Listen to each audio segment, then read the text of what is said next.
channel yangu. Hapa tunaongea kuhusu kuku wa kutaga mayai kwa faida.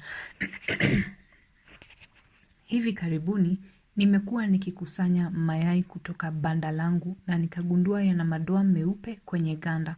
Kama unavyoona kwenye video hii, hali hii haimaanishi kuku ni mgonjwa wala yai si salama kuliwa. Hapana. Mara nyingi hii hutokea kwa sababu kuna kalsiamu nyingi kupitia kiasi kwenye chakula cha kuku.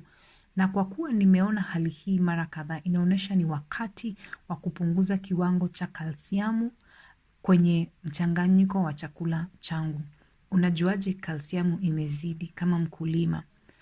Kwa kuku wanaotaga, kalsiamu inapaswa kuwa takribani 3 hadi 4 ya chakula chote. Ikizidi kiwango hiki, ganda la yai linaweza kuanza kuonyesha madoa meupe. Hii inaweza kutokea hasa ukianza kuchanganya chakula chako mwenyewe. Ndiyo, kama mkulima unaweza kuwa sasa unaanza kuchanganya vyakula vyako badala ya kununua chakula kutoka makampuni. Wakati unapofanya hivi, haya ni mambo utakayoyaona. Mara kalsiamu imezidi, mara unapata kiwango fulani kwenye chakula yako imezidi au umepungua. Haya tu ni challenges kawaida, lakini ni mambo utaendelea kuyatengeneza na kusawazisha unavyoendelea katika hii biashara.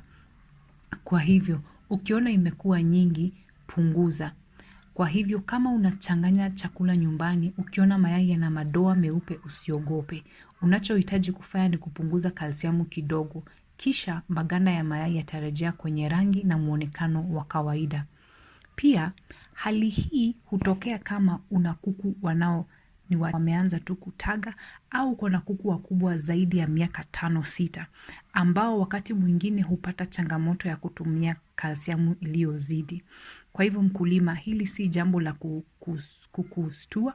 Hii tu ni kukuambia ya kwamba mchanganyo wa chakula yako, hakikisha asilimia ya kila viwango vya chakula viko sawa na viko sahihi ili uendelee kupata mayai yaliyo na ganda sahihi na inayostahili.